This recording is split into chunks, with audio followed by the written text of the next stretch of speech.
You mentioned before, Dr. Wallace, that there is a hereditary component, and then there is an environmental trigger that can sort of bring this thing out, atopic dermatitis, and cause it to be expressed.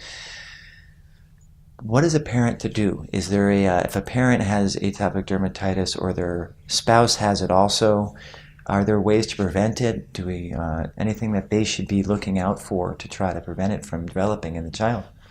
I'm happy you asked that, because some of the newest research is suggesting that in that high-risk child, like both parents have atopic dermatitis, and maybe they also have other allergic diseases and dry skin, then the one thing you want to do from the time the child comes home from the hospital at birth is to start protecting that skin. You would want to use emollients, that's moisturizers. Moisturizers without a fragrance or added ingredients, a very gentle kind of pure moisturizer. And there are a list of those that are easily available. And you would want to apply that twice a day. And you would do that indefinitely, basically, because you want to prevent, the infant usually starts out non-allergic in terms of food and environmental allergens.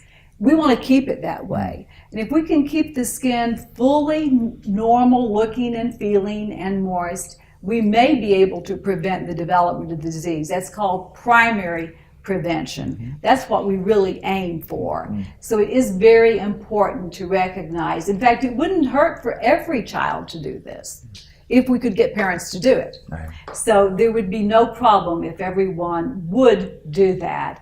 And while we're talking about moisturizers, some people confuse a moisturizer and a sealer.